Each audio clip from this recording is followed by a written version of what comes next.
Hola, buenas noches. ¿Me escuchan? Hola, Hola, profe, Hola, sí, Y sí. bueno, sí. Noches. sí, perfecto. buenas noches. Bueno, buenas noches a todos. Vamos a empezar la clase de hoy. Continuamos, como les había dicho, respecto del tema que habíamos comenzado el día martes, que era básicamente el sector público. En la clase del día martes pudimos tener una primera aproximación a todo lo que era uno de los instrumentos más importantes que suele utilizar el Estado en su funcionamiento, que nosotros hemos denominado el presupuesto público. No, generalmente cuando uno hace referencia, lo primero que uno tiene que entender es cómo el Estado va a reglamentar su actividad, cuáles son las normas, cuáles son los procedimientos, y a partir de ahí empezar a analizar la estructura del Estado. Por eso, si el Estado no tiene un presupuesto, difícilmente puede lograr sus cometidos. Por eso ya en esta segunda instancia vamos a poder ver con mayor claridad cuáles son los objetivos que el sector público o el Estado va a perseguir a lo largo, digamos, de la operatoria en todo el proceso económico. Bueno, en primer lugar, recordemos algunas palabritas que hemos visto ya en la primera presentación, las diferencias que existe entre nación, Estado y gobierno. Entonces, siempre que hacemos referencia a la nación, estamos hablando de un grupo de personas, como uno diría una comunidad, una sociedad, etcétera. Siempre son las personas las que van a identificar este concepto de nación, que pueden de una u otra manera unirse a través de la lengua, la cultura, la historia, infinidad de elementos que van a jugar en la constitución de una nación, ¿no? En segundo lugar, vamos a tener el concepto de Estado. Por eso siempre lo aclaramos, el Estado es la estructura, la organización social, ¿no? Y política que todo país requiere, ¿no? Entonces, si no tenemos una estructura, difícilmente podremos llevar adelante los cometidos que la nación nos va a proponer, ¿no? Entonces, acuérdense que estas estructuras, de una u otra manera, obedecen a una creación de la sociedad. Por eso uno dice, el ente es una organización. Como toda organización, no puede manejarse en forma autónoma, no tiene capacidad de pensamiento. Necesitamos dotar a esa estructura de un pensamiento, dotarlo de personas que puedan conducir esa actividad. Por eso aparece el concepto de gobierno, ¿no? Entonces, ¿quiénes son el gobierno? Todos los órganos que de una u otra manera van a componer lo que nosotros llamamos órganos rectores, ¿no? Pero también entendamos que esas personas que nosotros vamos a, a elegir para que determinen el gobierno son transitorios. Cada 4 años, cada 5 años, de acuerdo a la legislación vigente, nosotros iremos renovando. Lo interesante de todo esto es que el gobierno pueda cumplir los cometidos que la nación se ha propuesto. Obviamente, la desinformación, no lo tomen a mal, la ignorancia, el desconocimiento, hace que estas personas, de una u otra manera, puedan envilecerse y tomar, digamos, ese poder que uno le ha asignado en provecho suyo. Y distorsionan todo el funcionamiento del Estado. Entonces piensan que ellos pueden ser los que tienen que decidir el destino del país. Y esto no es así. Son administradores de la cosa pública, no son los dueños del Estado. Por eso cuando escuchamos en esos discursos donde se envalentonan y nos dicen, no, me tienen que tener miedo a mí, que vamos a hacer todas las cosas. Bárbaro. Entonces, entendemos que de una u otra manera tienen poca información y no han identificado bien su rol. Los elegimos para que puedan cumplir las actividades que nosotros como nación necesitamos. ¿Está? Ellos no son importantes, son transitorios, y durante el tiempo que se le encomienda esa tarea, le damos una retribución. En otras palabras, son empleados públicos. El presidente, los diputados, los ministros, los secretarios de Estado, todos son empleados. Empleados por un periodo de 4 meses, de 4 años, de 1 año, etcétera, de acuerdo a la norma y a la legislación vigente.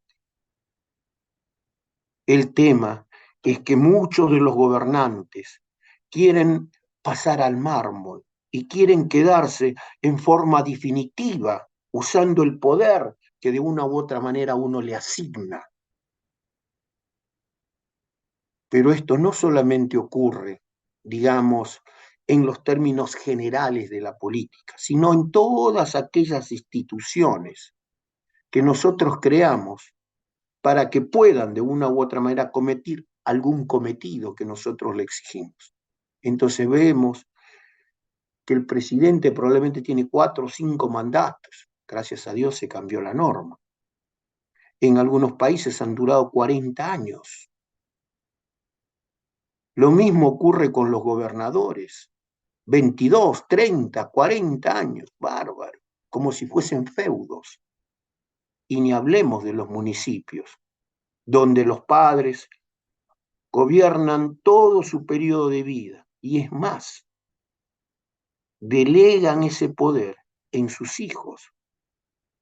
Entonces, obviamente, acá algo está fallando mal. Hay poco interés por parte de las personas, por parte, digamos, de los actores sociales en este proceso, o no le dan importancia y lo dejamos que transcurra el tiempo. Entonces, por lo tanto, todo lo que ocurre es porque nosotros mismos lo permitimos. Entonces, por eso es importante la reflexión. Entonces, por eso yo les dije en la clase anterior, cuando uno mira y analiza y tiene información, cambia su percepción. Entonces entendemos que una persona que tiene una continuidad de 10 o 15 años en el poder prácticamente es un dictador. Ha roto el concepto de democracia. Entonces tenemos que entender que los seres humanos somos capaces. Entonces, en esa capacidad que tenemos que alternarnos. Entonces, qué interesante que es el matiz de las formas de pensamiento para mejorar el funcionamiento del Estado. Pero bueno, en fin.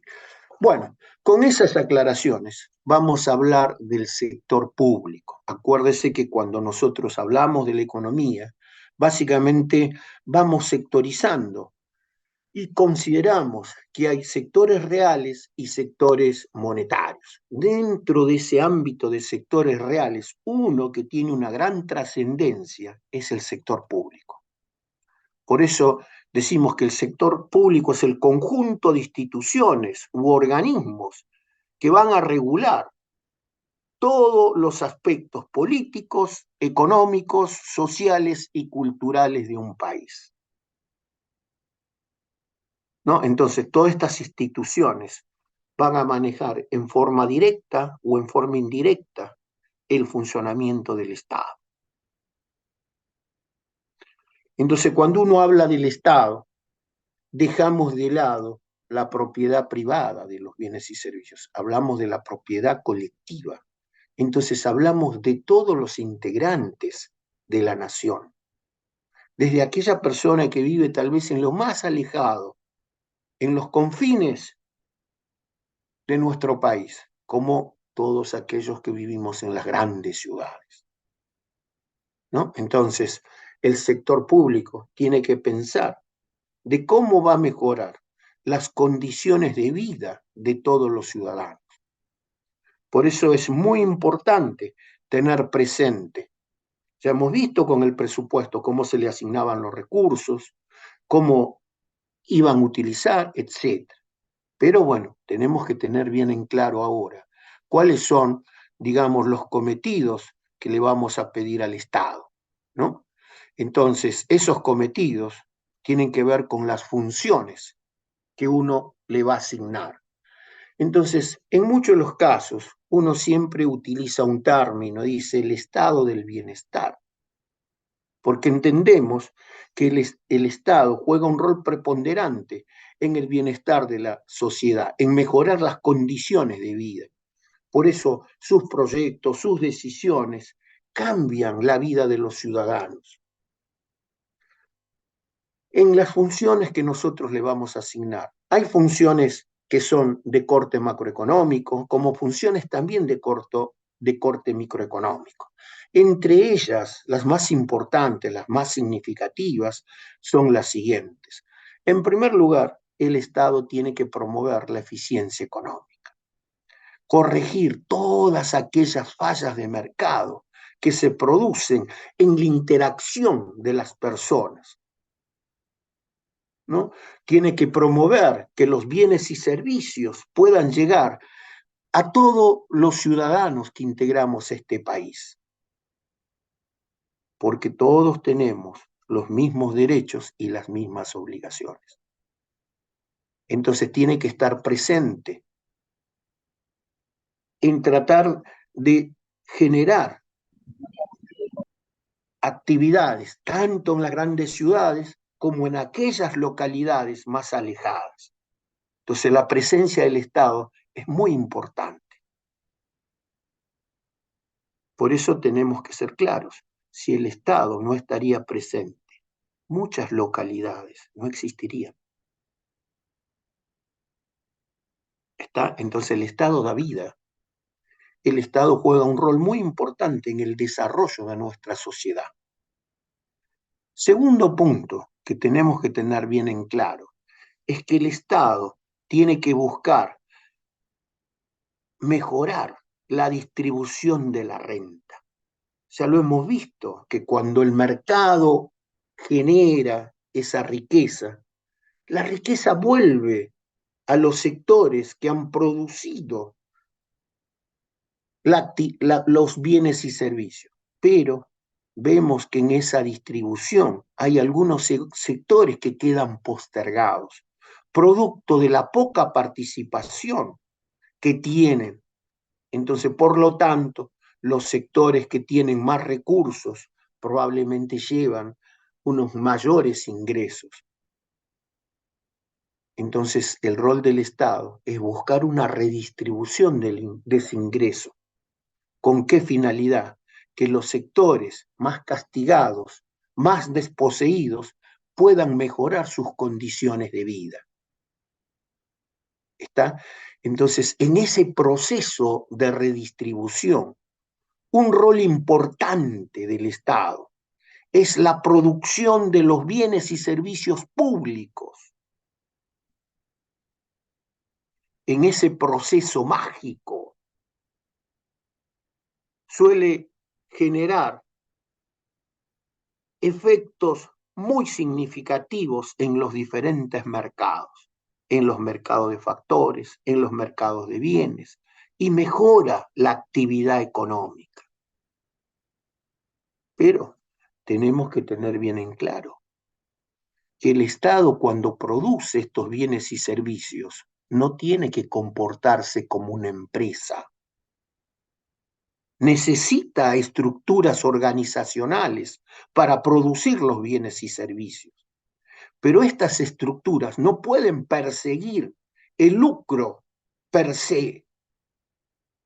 Tendrán que analizar el costo-beneficio social, el costo que implica producir el bien y cuál es el beneficio que va a lograr esa sociedad en la medida que tenga esos bienes o servicios. Probablemente muchos de nosotros a veces somos irónicos y no valoramos lo que el Estado nos da. Tenemos salud pública, tenemos educación pública, tenemos seguridad, etcétera, un sinnúmero de bienes y servicios que el Estado ofrece. A veces nos quejamos y decimos, bueno, son malos, son ineficientes, bárbaro. Tal vez lo que puede fallar puede ser la administración, pero los servicios los necesitamos. No todos los sectores de nuestra sociedad tenemos altos niveles de ingreso, en los cuales podemos de una u otra manera seleccionar y decir, no, yo puedo tomar este servicio en el sector privado. Entonces, por lo tanto, puede buscar calidad, una mejor atención, una mayor seguridad. Bárbaro. Pero hay sectores que no pueden hacerlo porque los niveles de ingreso que perciben solamente le permiten garantizar una cierta subsistencia. Entonces, si el Estado está presente, ahora puede tener salud, puede tener justicia, puede tener educación. Entonces, a través de la educación puede darse esa famosa movilidad social que requiere nuestro país. Gente pensante, gente formada, que pueda tener una percepción mayor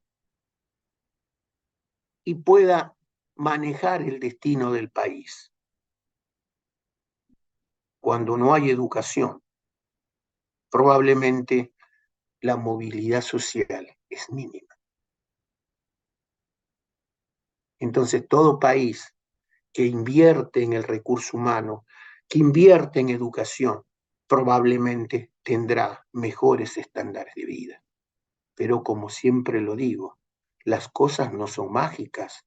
Un proceso de formación, un proceso, digamos, educativo dura años. Entonces, probablemente usted ha tenido educación primaria, educación secundaria y ahora está en la universidad. Fíjese todo ese proceso. No ha durado un día, ni ha durado 5 años, ni 10 años. Es un proceso largo.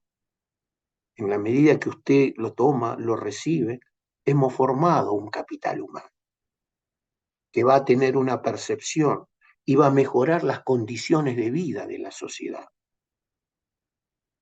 Por eso es importante todos los bienes y servicios que el Estado genera, independientemente de los efectos que puede generar en el nivel de actividad.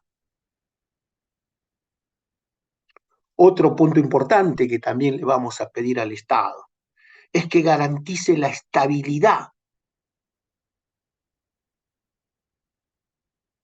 que no vivamos a los altos, que tengamos un país que permita que la gente pueda planificar sus actividades a corto, mediano y largo plazo, que pueda tener un plan de vida, que pueda acceder a una vivienda digna, que pueda mejorar sus condiciones en las cuales vive. Entonces, para eso necesitamos estabilidad, no vivir a los altos, no tener procesos inflacionarios galopantes.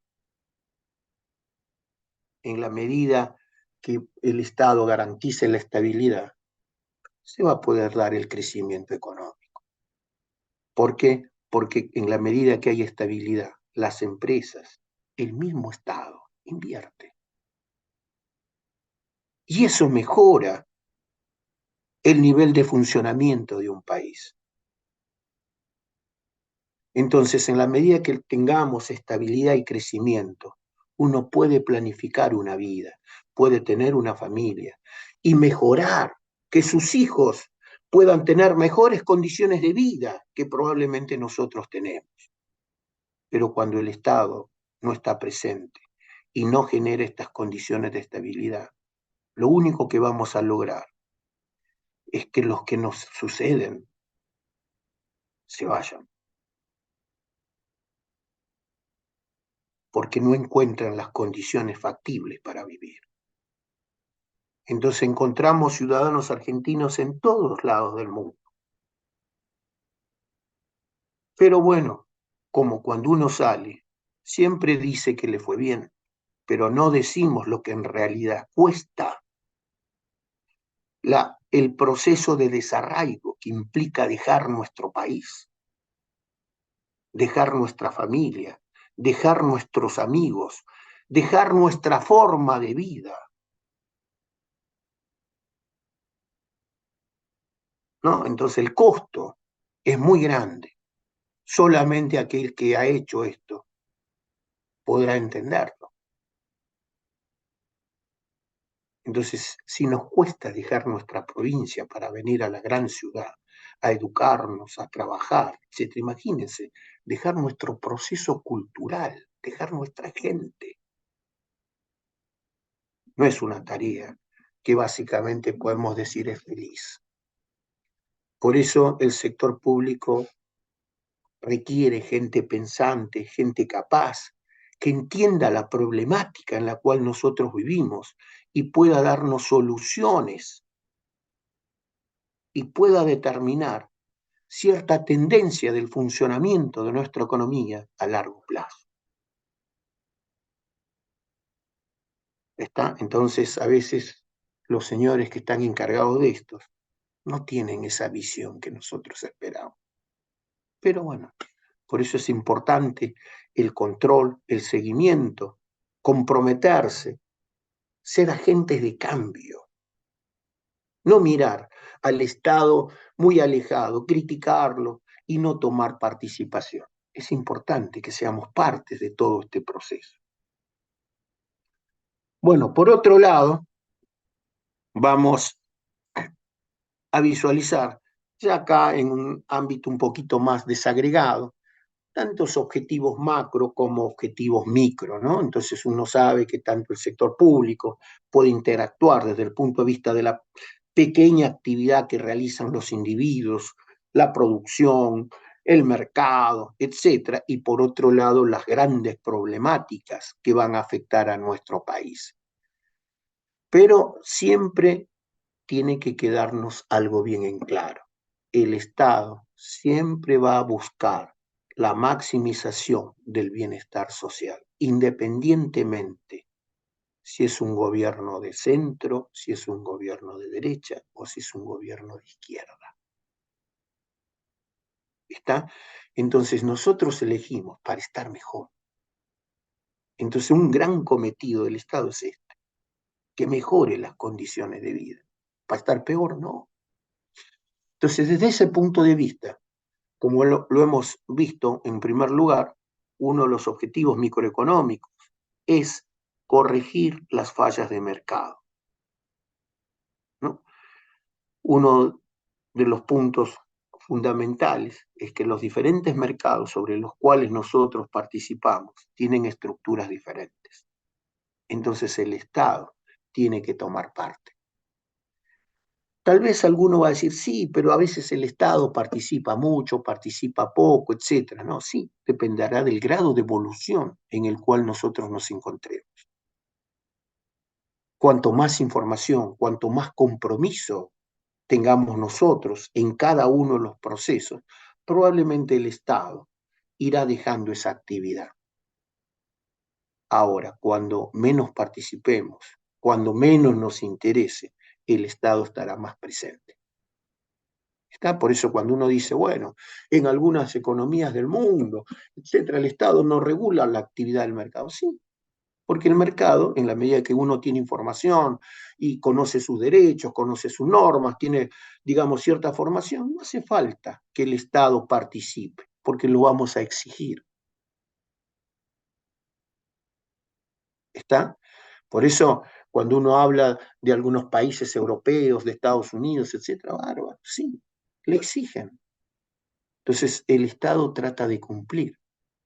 En cambio, a veces cuando tomamos otros países donde la gente vive, digamos, aislada de todo este proceso, necesariamente el Estado tiene que estar presente, como nos pasa a nosotros.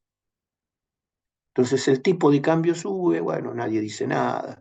Los precios suben, el tipo de cambio baja, los precios siguen subiendo, nadie dice nada. Y si nos quejamos como un comentario charla de café. Pero no ha habido una movilización que diga, mire, pasó esto y queremos esto.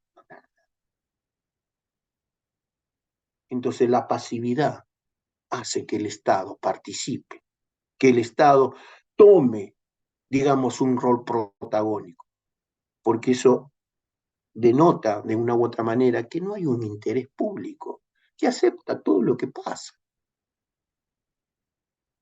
Otro punto, digamos, desde el punto de vista económico, es tratar de buscar cierta equidad, de que todas aquellas personas puedan participar de los procesos de mercado, independientemente que tengan renta o no.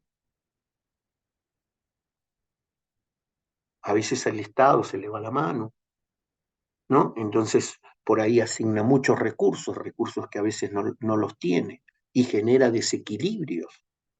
Pero bueno, por eso es muy importante los órganos de contralor, para controlar y contrapesar las decisiones que toma el Estado. Bueno, por otro lado, bueno, los objetivos macroeconómicos, todo el mundo ya los conoce. Un punto importante es la estabilización de la economía. Por eso el gobierno puede utilizar diferentes tipos de políticas, políticas monetarias, políticas fiscales, políticas arancelarias, políticas crediticias, políticas de precios, etc. Hay un sinnúmero de políticas que pueden permitir de una u otra manera regular el ciclo económico, ¿no? Entonces, acelerar la economía, desacelerar. Por eso ustedes han visto la política monetaria, la política fiscal, y vamos a ver más adelante las políticas de tipo de cambio, las políticas de desviación de gasto, etc. Tiene esos instrumentos y eso se lo hemos delegado. Por eso, cuando a veces alguien dice, bueno, sí, el Banco Central no tendría que existir, bueno, bárbaro. Entonces, ¿qué quiere decir? Que le estamos quitando también al Estado alguna potestad, alguna facultad que tiene de mover algunas variables de la economía. Entonces, a través del Banco Central, el Estado Nacional toca la tasa de interés y en la medida que maneja la tasa de interés, maneja el nivel de inversión de un país. ¿Está? En un país donde no hay estabilidad, todo está convulsionado, obviamente la tasa de interés es altísima, pero ustedes la han visto que la regula. Entonces, en la medida que van produciendo los efectos inflacionarios, va subiendo la tasa de interés y genera una gran desesperación en todo el proceso económico. Bueno, otro punto importante es tratar de aumentar los niveles de empleo, lo cual no hemos visto en los últimos años. Cuando uno analiza básicamente la economía nacional y en los trabajos y en los textos que ustedes van a leer, lo van a ver con mayor claridad. Las políticas aplicadas por el gobierno, en algunos casos políticas de corte neoliberal, han generado grandes desequilibrios en la economía. El hecho de abrir los mercados internacionales y no estar preparado para competir. La desregulación del proceso económico. Lo único que ha generado es que las pequeñas y medianas industrias colapsen, porque no tienen tecnología, no tienen grandes volúmenes de inversión y no son competitivas. Pero al caer esas pequeñas y medianas empresas, nuestros familiares no tienen trabajo. Entonces, un alto porcentaje de la población económicamente activa se quedó sin trabajo. Entonces, fíjese, la última crisis grande que tuvo el país fue la crisis del 2001, donde el 25% de la población económicamente activa quedó desempleada. Entonces, probablemente alguno dirá, sí, pero ya el proceso se tenía que dar, porque bueno, bárbaro. Entendamos, Argentina era un país bastante interesante, prometía mucho, al igual que Estados Unidos, al igual que Nueva Zelanda, al igual que cualquier otro país que de una u otra manera tenía un desarrollo económico interesante. En la década del 50, Argentina era una potencia. Producía la mitad del PBI de Latinoamérica. Entonces, en todo ese proceso de industrialización existen tres etapas: la industria básica, la industria liviana y la industria pesada.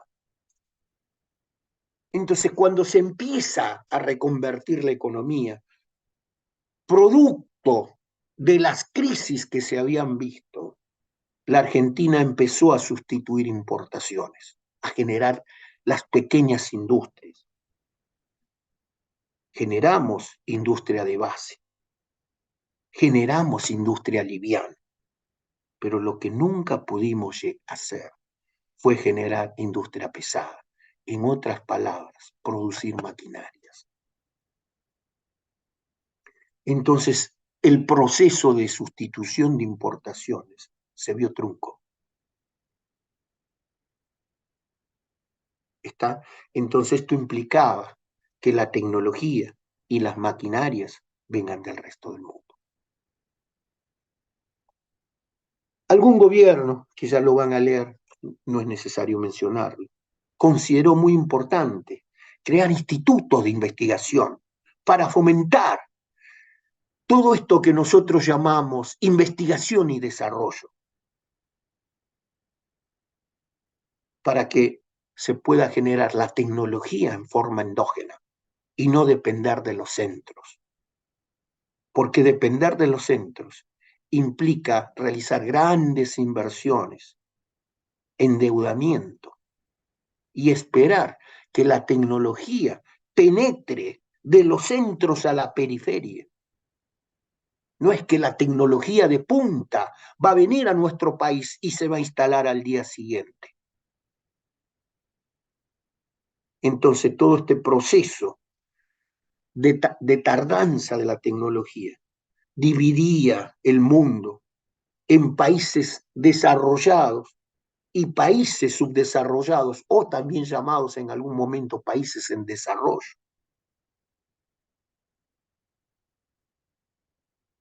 Entonces, por eso algunas personas con cierta claridad crearon estos institutos: Instituto Nacional de Tecnología Agropecuaria, Instituto Nacional de Tecnología Industrial. Crearon la Comisión Nacional, digamos, de Energía Atómica, la Comisión Nacional de Energía, y así un sinnúmero de entes para fomentar la investigación y desarrollo en nuestro país. Pero bueno, en algún momento se fomentó, pero otros gobiernos con posterioridad lo desarmaron, tiraron por la borda todo el esfuerzo que se hizo. Por eso cuando uno llega al 2001, producto, digamos, de esta mala aplicación de políticas económicas, llegamos a un punto crucial: la apertura de la economía destruyó todo el sector industrial. Muchos de ustedes probablemente son jóvenes, pero transitan por el conurbano bonaerense, transitan por San Martín, por 3 de Febrero, por Lanús, por Avellaneda, y ven algunos galpones grandes, donde estaban las grandes industrias que nosotros teníamos. Producto de esta apertura de la economía, fueron colapsando. Y en la medida que fueron colapsando, probablemente fueron generando altos niveles de desempleo. Entonces, probablemente uno diga, bueno, pero la culpa la tiene el gobierno, digamos, neoliberal que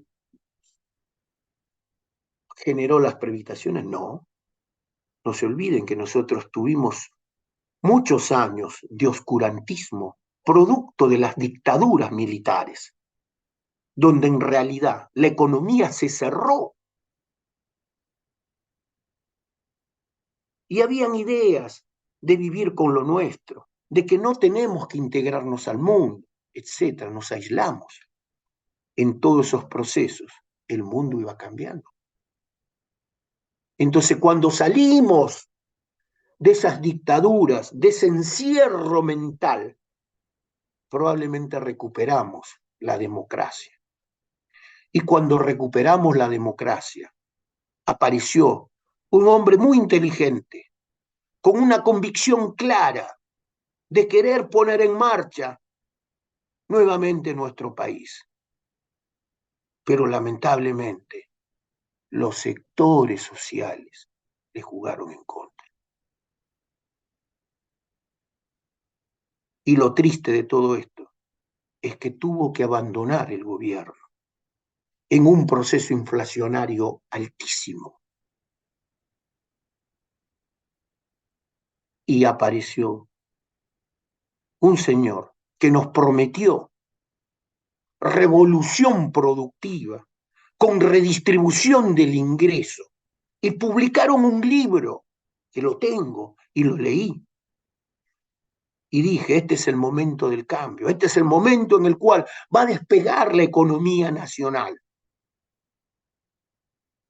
Y lo único que pude observar es que al poco tiempo de instalarse en el gobierno, se aplicaron políticas neoliberales.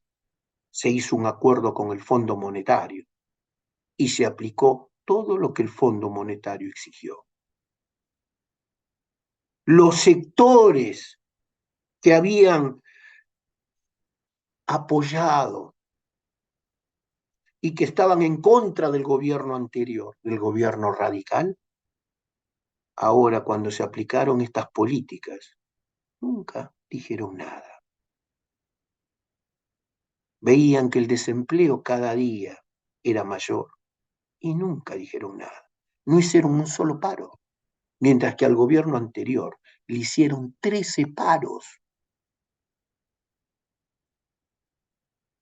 No sé. Por eso cuando uno mira el proceso social en el cual se van dando estas situaciones, a veces no entiende bien el rol de las instituciones. Parece confuso. Entonces, cuando la economía llegó a una situación crítica, producto del abandono de la convertibilidad, tuvimos que devaluar. Y cuando se devaluó, la economía básicamente colapsó. Una devaluación del 15% se convirtió en una devaluación del 40%. Entonces, los sectores industriales colapsaron y el nivel de desempleo, como le dije, llegó al 25%.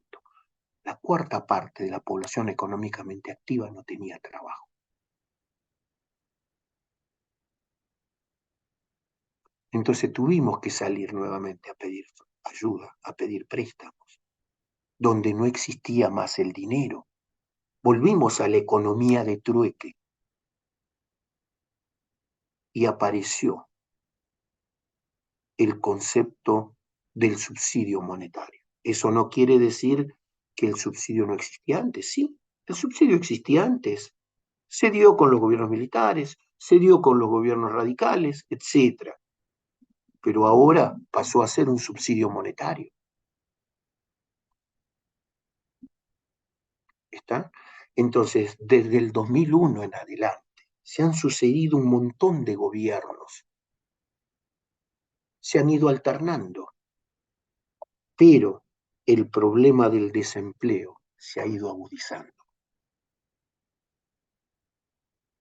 Entonces, fíjense lo triste de todo esto. Ningún gobierno generó más puestos de trabajo. Todos los gobiernos siguientes incrementaron los subsidios. Entonces, tenemos hoy una gran parte de la población con subsidios. Entonces, ¿qué hicimos? Condenamos a un grueso sector de la población a vivir en condiciones de indigencia, donde si no le damos el subsidio, no pueden vivir. Entonces el problema, que era un problema económico, lo hemos transformado en un problema social.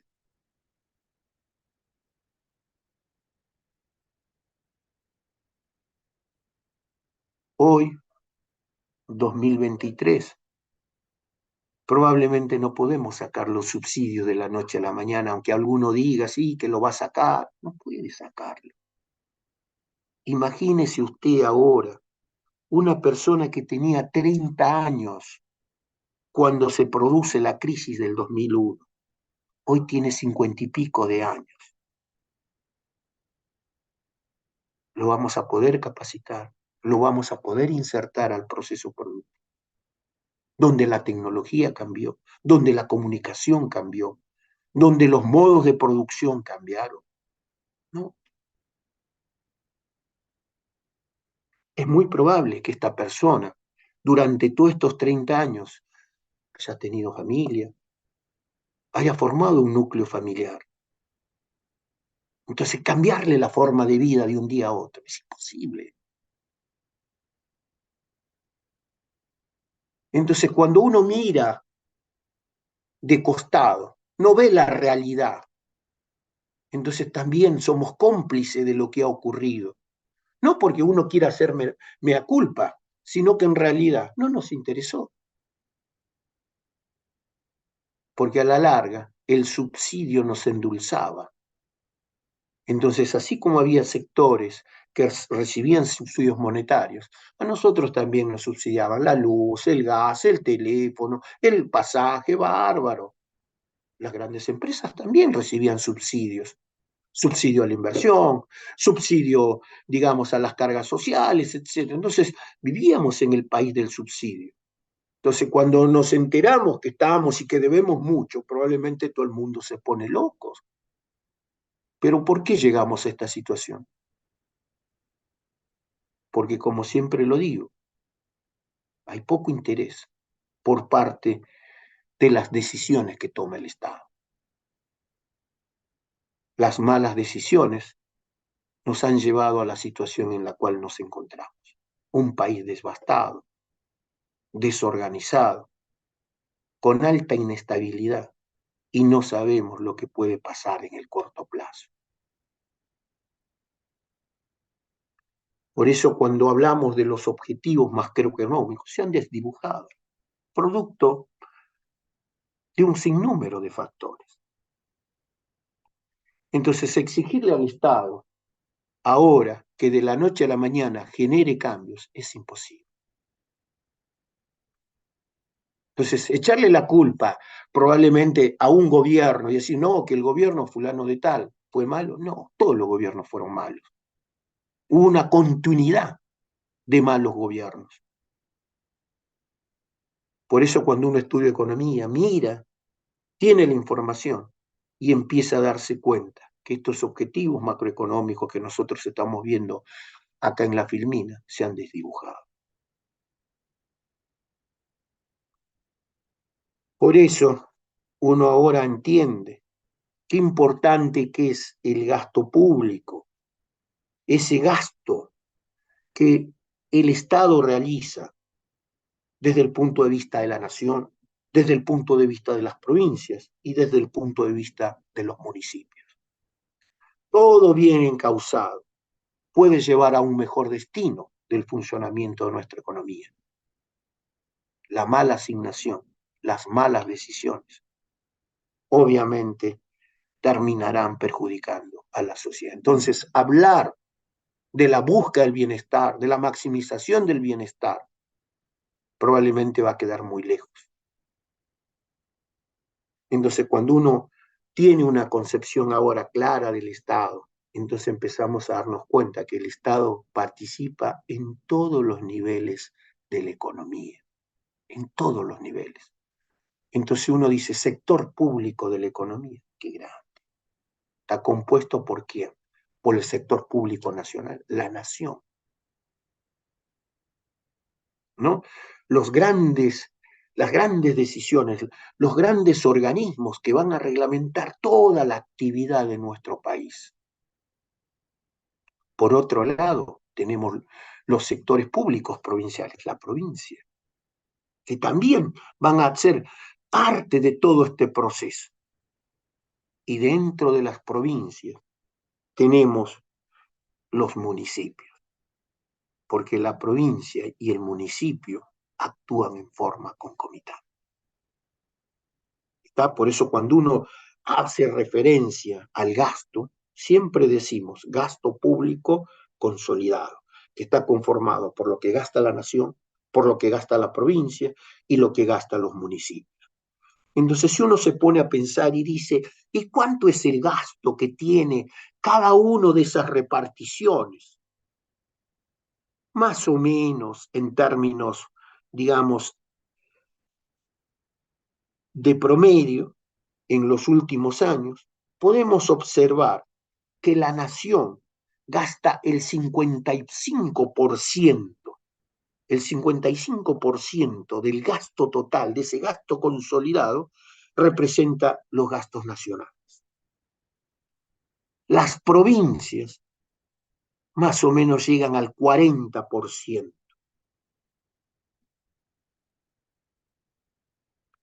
Y ese 5 o 6% que está dando vuelta corresponde al gasto de los municipios. Entonces la sumatoria de esos gastos nos dan el 100%. ¿No? Entonces probablemente usted se estará preguntando, ¿pero por qué la nación gasta tanto? Porque si empezamos a mirar y empezamos a tomar como referencia todas las actividades que hace el Estado, empezamos a visualizar que la gran responsabilidad del funcionamiento de nuestro país lo tiene la nación. En un ámbito que a nosotros nos compete, podemos hablar de la educación superior. La educación superior es parte de la nación. Entonces esto permite que toda la educación en los diferentes lugares del país reciba la misma atención. Entonces la universidad que está en la capital federal, la Universidad de Buenos Aires, la Universidad de Lomas, la Universidad de 3 de Febrero, la Universidad de San Martín, la Universidad de Tucumán, la Universidad de Córdoba, todos participen y tengan el mismo presupuesto, la misma formación,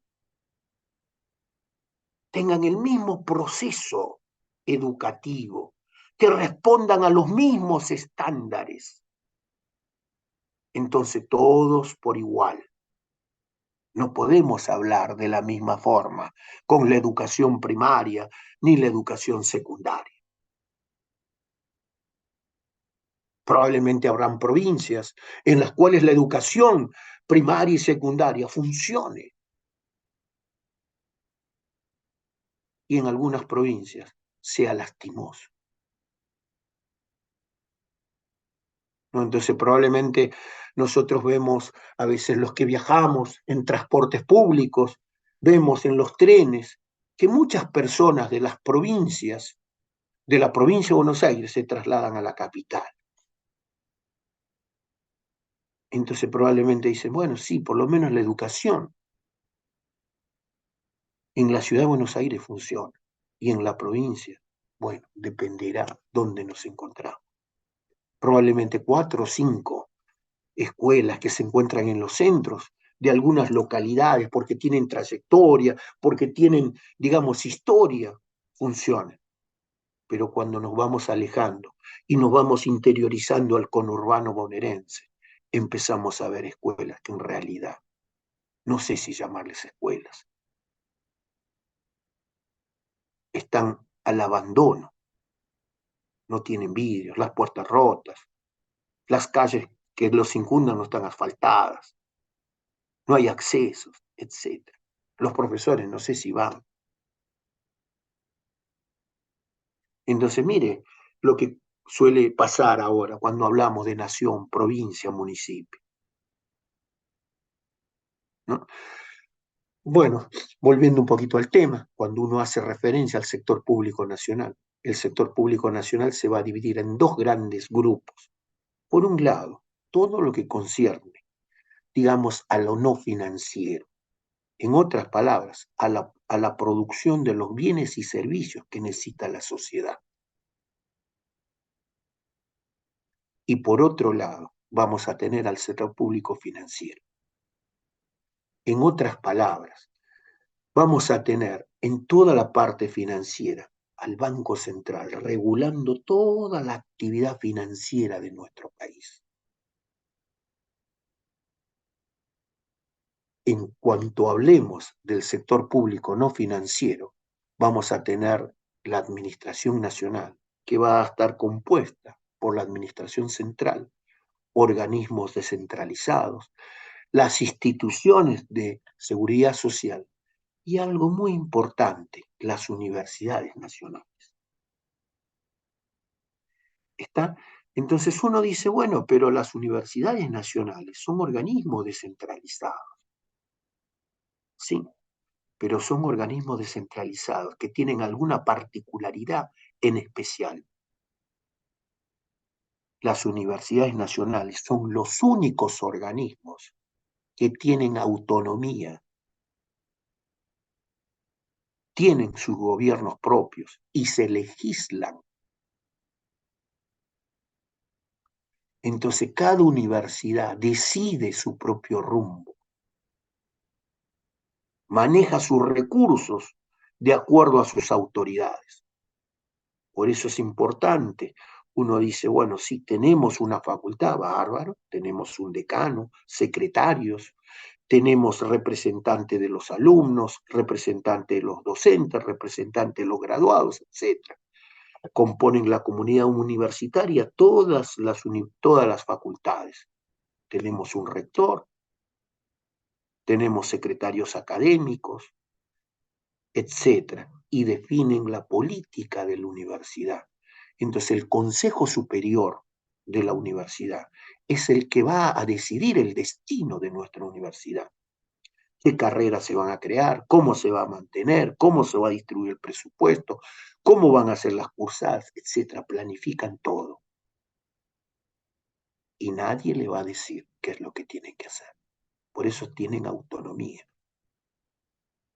Las instituciones de seguridad social son las que se van a encargar de todas las problemáticas sociales, el ANSES, el PAMI, ¿no? Están presentes en todos los lugares de nuestro país, tratando de garantizar que esa prestación de servicios la tenga. Entonces probablemente alguno va a decir, bueno, sí, yo necesito o mi familia tuvo un nene, entonces por lo tanto hay que pagarle, digamos, la escolaridad, hay que pagarle, digamos, el subsidio por nacimiento, el subsidio por hijo, etcétera, bárbaro. Entonces estas instituciones de seguridad social la van a cumplir, independientemente de la provincia que sea. Entonces van a recibir el subsidio en tiempo y forma. De no tener, digamos, estas estructuras, las provincias tendrían tal vez ciertas dificultades para poder, digamos, llegar a todos los lugares. Bueno, tenemos otros organismos descentralizados, creados por ley. La mayoría de los organismos descentralizados son creados por ley. Pero ¿por qué se crean los organismos descentralizados? A razón de agilizar los procedimientos que tiene el Estado. Entonces, uno de los organismos descentralizados que nosotros podemos mencionar es la Comisión Nacional de Energía Atómica. Entonces lo creamos. La Comisión Nacional de Recursos Hídricos. Entonces son comisiones que el Estado crea, organismos centralizados, para que puedan acelerar y mejorar la prestación de los servicios que el Estado, que la sociedad necesita. El INTA, el INTI, son organismos descentralizados. ¿Está? Tienen gobierno, pero tienen que responder a los organismos de los cuales dependen. Por otro lado, tenemos la administración central, los grandes ministerios, Ministerio de Salud, Ministerio de Educación, Ministerio de Justicia, etcétera, todos los grandes ministerios, los que van a tomar las grandes decisiones. Pero entendemos que a veces estas superestructuras tienen problemas estructurales porque sus procedimientos a veces son tediosos y largos. ¿Está? Entonces, por eso cuando uno piensa en términos de un juicio, dice, ¿cuánto dura un juicio? 2 años. Por eso a veces se crean organismos descentralizados para acelerar y acortar esos procesos. ¿Está? Entonces, ahora entendió usted la importancia de un organismo descentralizado. No se crearon porque había amigos y teníamos que ponerlos, ¿no? Tienen un rol, tienen una función específica. Los creamos y también le vamos a dar presupuesto para que funcionen y puedan resolver. Uno de esos organismos descentralizados, tardidos por ahí, es el organismo que nosotros hemos escuchado que se llama INCUCAI.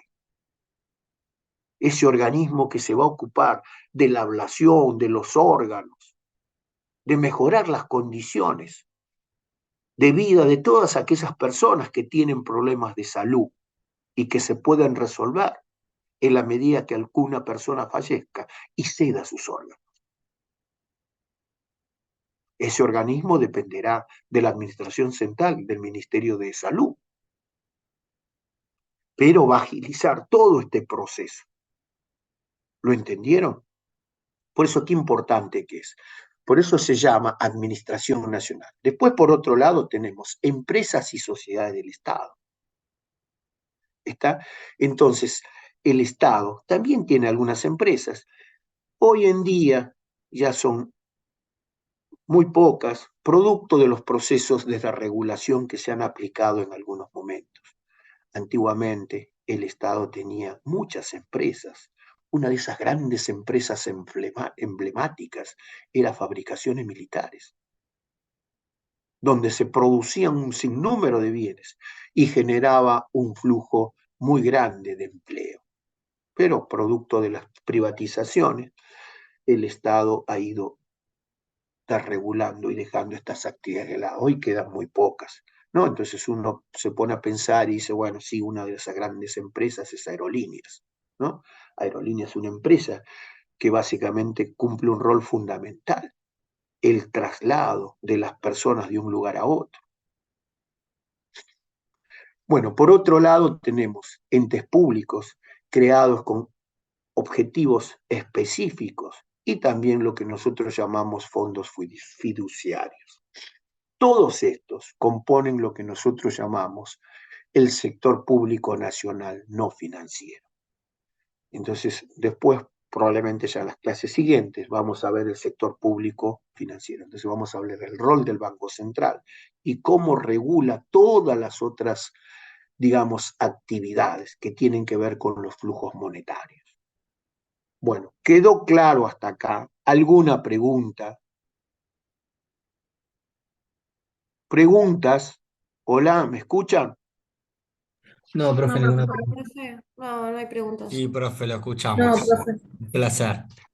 Bueno, entonces es momento que nosotros ahora tratemos de interiorizarnos un poquito más y tratemos de visualizar ahora cómo es el sistema tributario que nosotros vamos a llevar adelante para funcionar, para que el Estado pueda tener o hacerse de los recursos, ¿no? Entonces, es muy importante, en primer lugar, que el Estado no va a hablar básicamente de dinero, sino va a hablar de recursos. Los recursos básicamente es la fuente de financiamiento que va a permitir la prestación de esos bienes y servicios que van a permitir la satisfacción de las necesidades públicas. ¿Está? Entonces, esos recursos pueden agruparse en dos grandes grupos.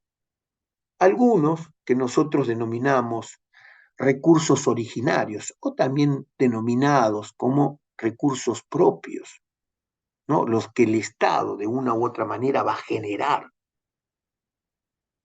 producto de su accionar, ¿no? Entonces, en algunos casos tiene empresas públicas, a veces produce de una u otra manera servicios, los cuales va a arancelar con alguna tasa, etcétera. Tiene terrenos que puede vender, que puede, digamos, ceder al sector privado, puede alquilarlos, puede concesionar, etc. Por otro lado, va a tener lo que comúnmente nosotros denominamos tributos. Entonces, en ese marco de los tributos, el Estado va a tener los impuestos producto de las leyes, de las normas, que van a ser coercitivas respecto de las actividades. Entonces, parte de lo que nosotros generamos se lo vamos a ceder a quién, al Estado. Por eso existen un sinnúmero, digamos, de normas y leyes. Entonces, esos recursos tributarios son muy importantes porque van a permitir el financiamiento de los gastos corrientes que necesita el Estado. ¿Está? Entonces, en estos gastos que nosotros, perdón, en estos recursos que nosotros llamamos tributarios, englobamos por un lado los impuestos, las tasas y las contribuciones especiales. ¿No? Entonces, tenemos que diferenciar probablemente en este momento que dentro de estos recursos que a veces nosotros llamamos tributarios, así digamos, en una primera aproximación, podríamos dividir los que en realidad tienen alguna contraprestación y los que no tienen. ¿No? Por eso uno dice, el impuesto bárbaro, el impuesto lo pagamos todos, porque la ley nos exige. En cambio, por otro lado, vamos a pagar las tasas. ¿No? Entonces el Estado también tiene una norma, tiene, digamos, una ley que va a reglamentar estas tasas. Pero las tasas en algunos casos van a tener contraprestación directa. Entonces, por lo tanto, usted va a arancelar va a pagar alguna tasa producto de haber recibido algún servicio en particular. ¿Está? Y bueno, por otro lado, bueno, tenemos las contribuciones especiales que el Estado va a exigir. En otras palabras, los aportes que nosotros damos a la seguridad social. Entonces, es muy importante, como lo hemos bosquejado, estos tributos pueden ser tanto internos como externos, ¿no? Entonces uno también grava toda la actividad comercial que tiene con el resto del mundo. Por eso en algún momento hemos dicho los grandes recaudadores son la FIP y por otro lado la aduana. Entonces cuando uno se remonta a la historia, las grandes peleas que se dieron entre la provincia y la nación era básicamente por los recursos, para ver quién se quedaba con la aduana, porque todo lo que salía de nuestro país generaba un ingreso. Entonces, ¿quién manejaba esos tributos? Por eso es muy importante el tema de la distribución, la coparticipación. Bueno, por otro lado, tenemos lo que nosotros denominamos recursos no corrientes, ¿no? Entonces, parte de estos tributos van a financiar los gastos corrientes, las actividades propias del Estado, que tiene que ver con lo que nosotros también vamos a denominar gasto corriente. Pero por otro lado tenemos que algunos tributos son tributos no corrientes o también llamados ingresos de capital, producto en algunos casos del endeudamiento que vamos a tomar préstamos de organismos internacionales o la colocación también de títulos públicos. Entonces uno dice, bueno, sí, el Estado va a colocar deuda pública. La deuda pública de una u otra manera puede estar en pesos o puede estar en dólares. ¿No? Entonces, si el objetivo básicamente es endeudarse para financiar gastos de capital, bienvenido sea.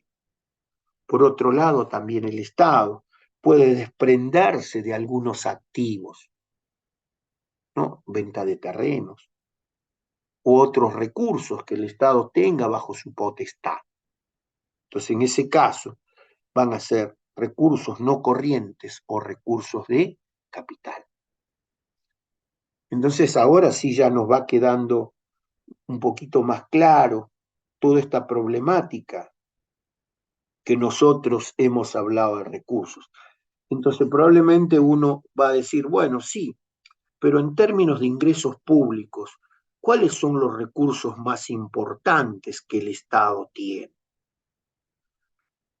Entonces, uno puede apreciar que los recursos básicamente que gravan el comercio internacional están alrededor del 15-16%.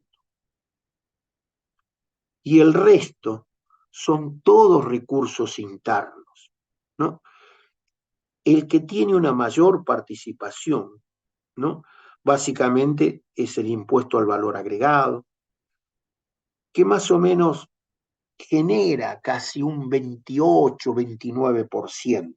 Después tenemos los impuestos a las ganancias, que tiene una participación relativa respecto del 20%. Entonces, aproximadamente ya ahí tenemos casi un 50%. Después tenemos otros impuestos que son, digamos, a la contribución de la seguridad social, impuesto a los combustibles, impuestos a los créditos y débitos bancarios, etcétera, los cuales van a componer el 100% del cuadro de los ingresos del Estado, ¿no? Entonces uno va teniendo otra visión ya ahora y se va dando cuenta de la importancia. Por eso, en la clase del día viernes, yo la verdad quedé preocupado. ¿Por qué? Porque uno dice, bueno, van a bajar el IVA, bajan ganancias, etcétera.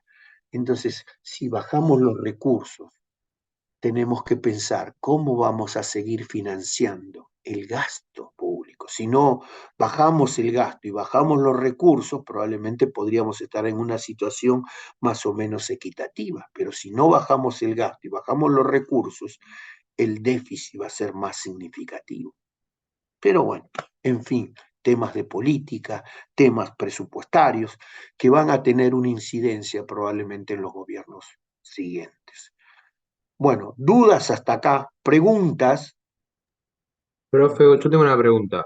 sí. No entendí bien lo de los gastos corrientes, los no corrientes principalmente, ¿no? ¿Me podría Bueno, repetir? los gastos corrientes son los gastos que el Estado va a utilizar para financiar la actividad propia del Estado. En otras palabras, financia el gasto común. Entonces, el gasto en personal, el gasto en bienes y servicios, etcétera. Todo lo que el Estado requiere para su funcionamiento. En segundo lugar, tenemos los ingresos que se van a asignar a los gastos de capital. ¿Qué quiere decir? La construcción, ¿no? De que el Estado va a construir carreteras, va a construir universidades, va a construir hospitales, va a construir carreteras, autopistas, etcétera. Entonces, todos estos gastos son gastos de capital que se van a financiar con recursos de capital. ¿Está? Entonces, por eso uno hace esta disquisición para poder entender qué parte de los recursos financian cada tipo de gasto. En términos de distribución, si tomaríamos un 100% de los recursos, los gastos corrientes o los recursos que van a financiar los gastos corrientes van a representar el 80%, mientras que los ingresos de capital van a representar el 20% que van a financiar los gastos de capital, que van a ser aproximadamente también el 20%. Por eso, el Estado Nacional siempre va a recurrir al endeudamiento, pero endeudamiento de organismos internacionales o endeudamiento interno a través de la emisión de títulos públicos que va a colocar en el mercado. ¿Está? Por eso es muy importante el rol del Estado cuando tome financiamiento. Bueno, hemos hablado en forma bastante genérica respecto a los recursos, después vamos a ver cómo es la política monetaria, cómo es la política fiscal, ya más en términos de modelo. Bueno, para tener una idea más clara de esto, vamos a hablar ahora del otro concepto que empieza a aparecer y es el que nosotros denominamos el gasto público, ¿no? Entonces, el Estado tomó los recursos de nuestra economía y ahora vamos a ver en qué gasta el Estado. Ya hemos visto el presupuesto, cómo se formulaba, cómo se implementaba. Entonces, ahora lo que queremos ver es en qué gasta, ¿no? Entonces, una de las cosas, digamos, significativas que uno tiene que ver es que el Estado, a través del gasto, genera un impacto muy fuerte en el funcionamiento de la actividad económica, ¿no? Entonces, un gran porcentaje de ese gasto público, ¿no? Compone lo que nosotros denominamos el gasto en personal. Por eso, cuando uno mira el gasto en términos generales, uno lo primero que va a ver es el gasto corriente. Gasto que hace el funcionamiento. Segundo, gasto de capital, que tiene que ver con la compra de activos. En tercer lugar, los gastos de transferencias, los subsidios que otorga el gobierno a las familias, a las empresas o a los gobiernos provinciales o municipales. Y por otro lado, tenemos los gastos de inversión, ¿no? En el cual el Estado, de una u otra manera, considera que tiene que mejorar la estructura pública del Estado. Entonces, hecha esta aclaración, vamos a ver, digamos, los rubros que van a componer básicamente el gasto público.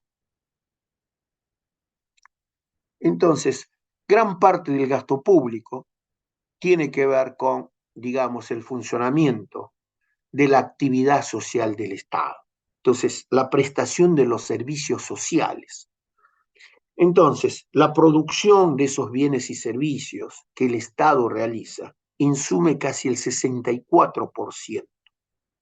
¿No? Entonces uno dice, bueno, pero ¿qué tiene que ver en, digamos, estos gastos? Entonces, en primer lugar, tenemos que pensar que para que el Estado pueda llevar adelante esta actividad, tiene que contratar personal. ¿Cuántas personas trabajan en el sector público nacional? ¿Está? Entonces, entendemos que el sector público nacional requiere un sinnúmero de personas. Entonces, si nosotros englobamos todo el personal que va a realizar la tarea de los servicios públicos, la administración gubernamental, la defensa, etcétera, en el Estado trabajan aproximadamente 5 millones de personas. 5 millones de personas. Entonces tenemos el presidente, el vicepresidente, los ministros, los jueces, el presidente de la Corte, los secretarios, los médicos, los abogados, los enfermeros, los militares, etc. Entonces, cuando vamos sumando, son miles y miles y millones de personas, 5 millones de personas trabajan en el sector público nacional. Entonces, es muy importante la dinámica que genera el Estado en el mercado laboral. Pero seamos claros, el Estado, el efecto que genera en el mercado laboral es darle una segunda oportunidad a aquellas personas que no han podido insertarse, digamos, en la actividad privada. Entonces tienen un efecto multiplicador, porque estas personas, en la medida que reciben sus ingresos, van generando demandas adicionales en los diferentes mercados. ¿Está? Entonces el mercado de bienes se moviliza, el mercado de factores se moviliza, producto del accionar del Estado. Por eso su efecto multiplicador es muy significativo. Por eso les decía minutos atrás, en la medida que el Estado tiene presencia, muchas localidades, muchos pueblos del interior cobran vida. Por eso fíjese cómo para poder, digamos, visualizar y tener más clara la idea. Durante mucho tiempo, los ferrocarriles dependían del Estado.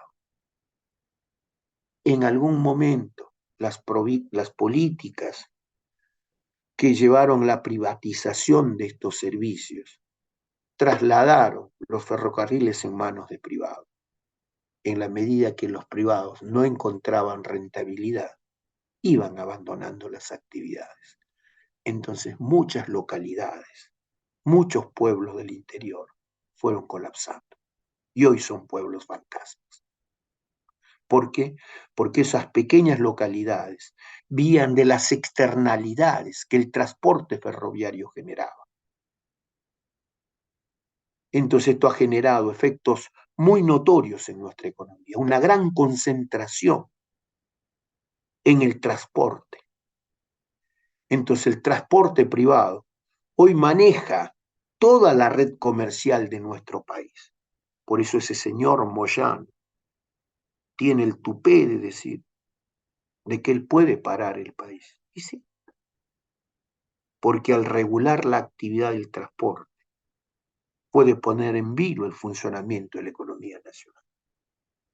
Pero bueno, entonces a veces las malas decisiones nos hacen ver que a veces la presencia del Estado es necesaria. Y así podríamos hablar, ¿no?, de muchas otras actividades, etc. Entonces, gastos en personal, los gastos en la contratación de bienes y servicios que el Estado necesita para brindar los servicios que realiza. Entonces uno probablemente habla de la educación. Sí, fíjense en la educación, todos los servicios que la universidad contrata. Seguridad, limpieza, energía eléctrica, comunicaciones, mantenimiento, etc. Todo eso genera demandas adicionales. Y no hablamos de una universidad, de muchas universidades, de muchos organismos del Estado que van actuando. Por otro lado, también no nos olvidemos que parte de los recursos que el Estado toma tienen que financiar el gasto público, la deuda pública.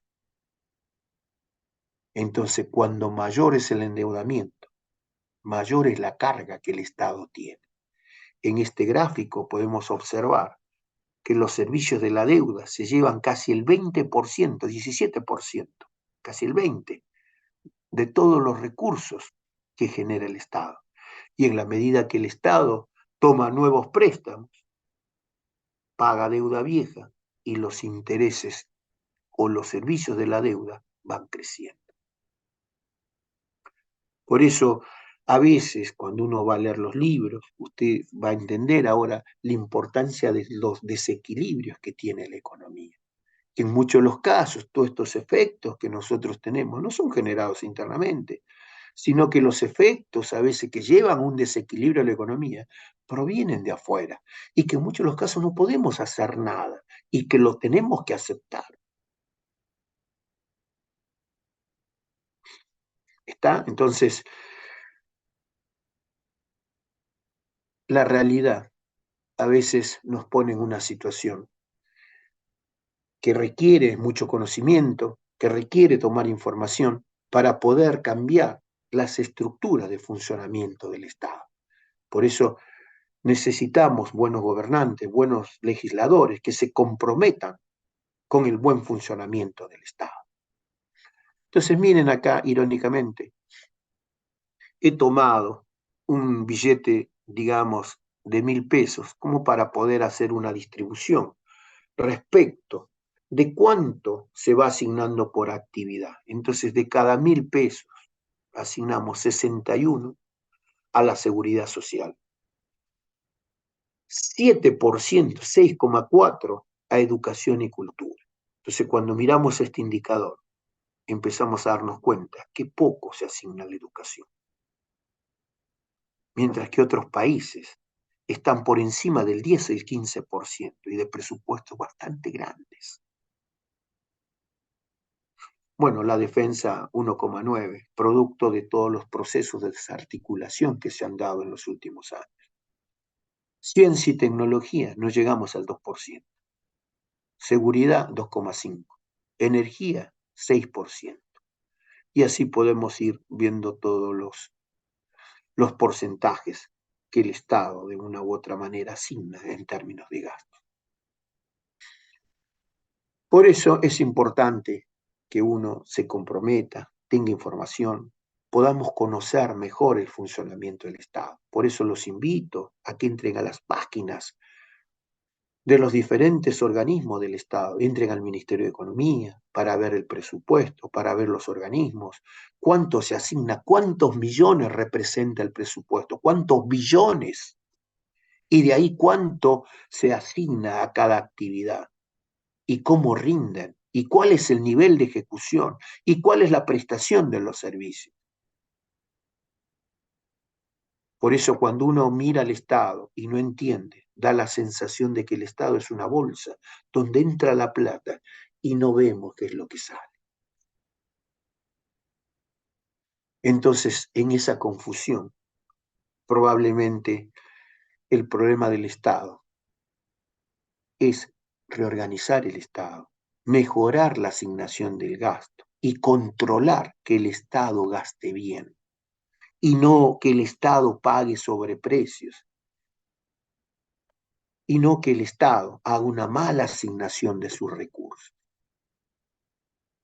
¿no? Entonces no puede ser que probablemente un legislador tenga un sueldo 50 veces por encima del sueldo de un docente.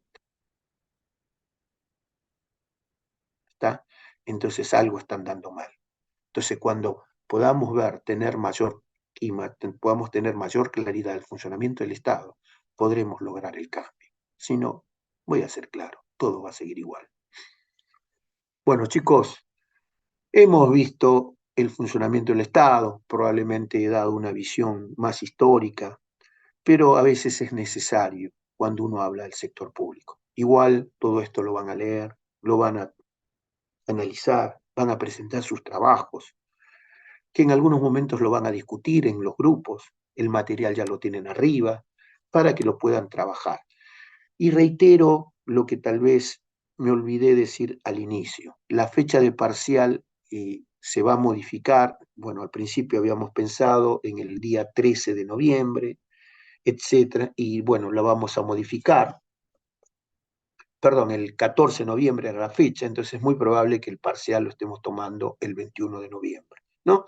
Cosa como para que tengan un poquito más de tiempo y nos permita organizar y mejorar toda esta prestación de servicios que requiere a veces el proceso educativo. Disculpe, profe, Bueno, se me cortó. ¿Para qué fecha dice que se el modificó? parcial iría para el día 21 de noviembre. Ah, 21 de bueno. noviembre.